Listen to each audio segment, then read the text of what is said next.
Welcome to another episode of See Ya in the Kitchen. I'm Joe with my wife Stephanie, and today we're going to be doing marinara sauce.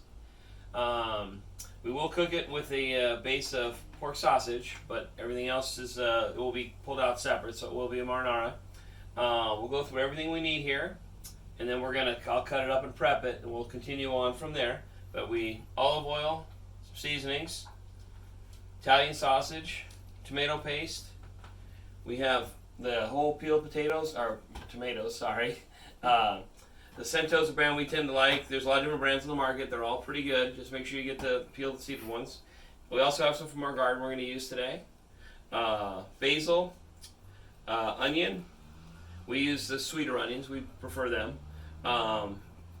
Shallot, garlic. We use carrot just to cut up into pieces to soak up the acidity. We do grate some Parmesan cheese into it also to give it a neat flavor. Wine. We have a Tuscan wine here for the sauce, and then this is a Super Tuscan for drinking afterwards. So we're going to prep here, and then we'll continue on. Alright, welcome back. As you can see, we have chopped our onion, our shallot, our garlic, a very rough chop on the basil. We've got our carrots ready, and the main thing is the tomatoes. And my wife's going to show you what she's doing.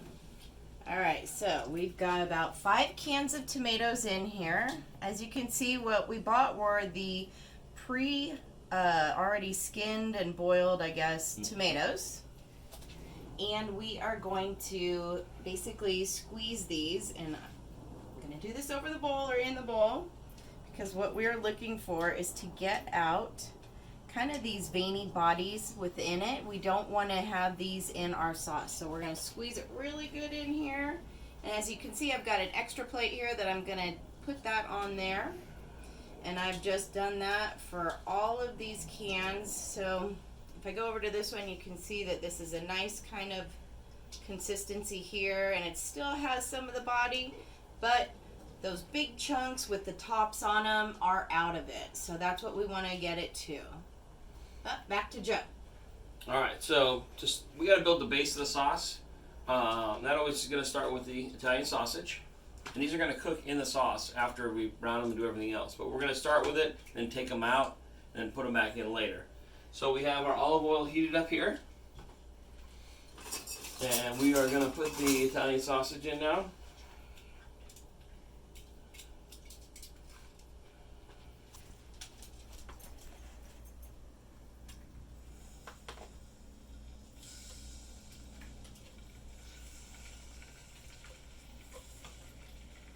Then once we get these browned off, we'll go to our next step.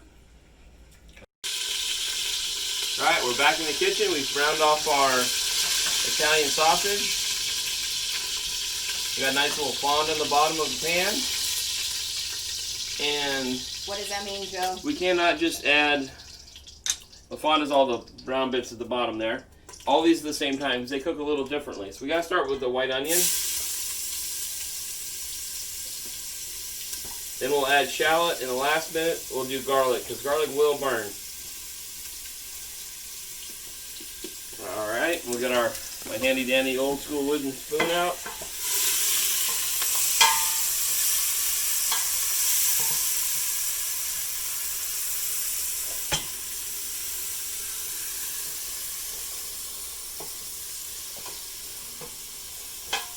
Can you grab the top off the wine stuff? Yep.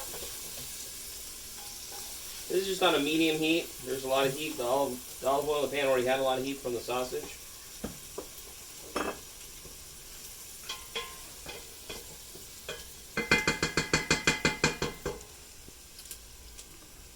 Now we'll go to the shallot.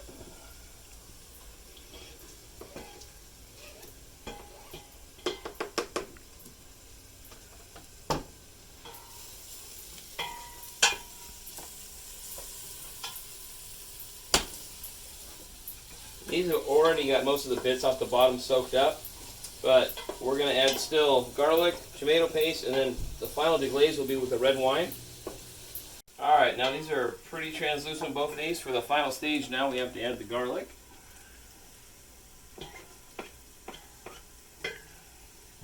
We're going to give that just a very quick toss in here because we still got to brown off. The tomato paste has a really unique flavor. Once we actually sear that off, a good dab in there. We want it to get some color. So the time between the garlic cooks and that cooks off should be about right. And this is basically going to form the base of our sauce. I mean, kind of like building a house. You got to have your foundation. That's what this is. All right, now we've browned off the tomato paste. The garlic is fully cooked. And our final stage is obviously my favorite, the red wine. We're going to put a decent amount in here too.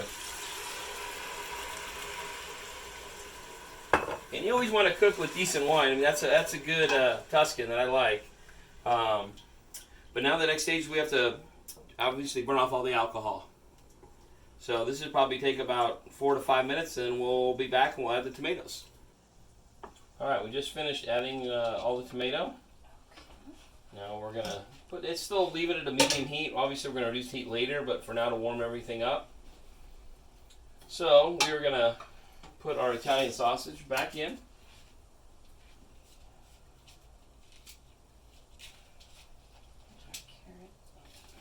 Basil? We're going to put our carrot chunks in. And don't be bashful with the basil. But don't chop it up into little pieces either. Leave it nice, big pieces. They will break down. This is going to be a 3-hour cook now. So once we get to that point, I also add a little bit of seasoning. This is actually, we already have garlic, but we're going to add a little garlic granulated. We're going to add a little oregano.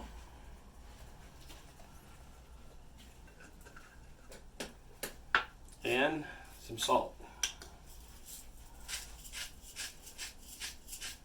And this is a process too, so it's going to be we're going to check this every hour or so and see what we need, what we don't need, because every tomato is going to be a little different. Every stove will be a little different. So we want to get this kind of incorporated, and then once we get to the temperature up where it's just a quick simmer, we'll bring it down to low. We're not perfect here. We're trying. We'll bring it down to low and let it simmer for a good 3 hours. I say checking on it every half hour or so, see how it's doing. I do want to say something to our East Coast family, the Rizzos. This was a recipe that I learned from Aunt Grace. I don't know, everybody obviously won't know that name, but those of you who do, it means a lot to me, and she's the one that taught me almost everything I know Italian. So thank you, Aunt Grace. All right, we've been about an hour and a half. We've been stirring it every half hour. It needs a little bit of salt. It is a big batch. We usually don't do this big, but we're going to can a little bit. We're also going to add some more fresh basil. And this is optional. I like to add a little Parmesan at this point. It's an extra little bit of salt also, and it just kind of creams it out just a little bit. And it adds a little flavor that we really like. So it is optional, but I do recommend putting a little Parmesan, but freshly grated, not out of a pre-grated jar. So this probably has about another hour. We'll check back in an hour. All right, we've taken the sauce off the heat now, and we have our handheld blender. And it was a pretty chunky sauce from the way we do the tomatoes, so we do like to give it a little bit of a hand blend.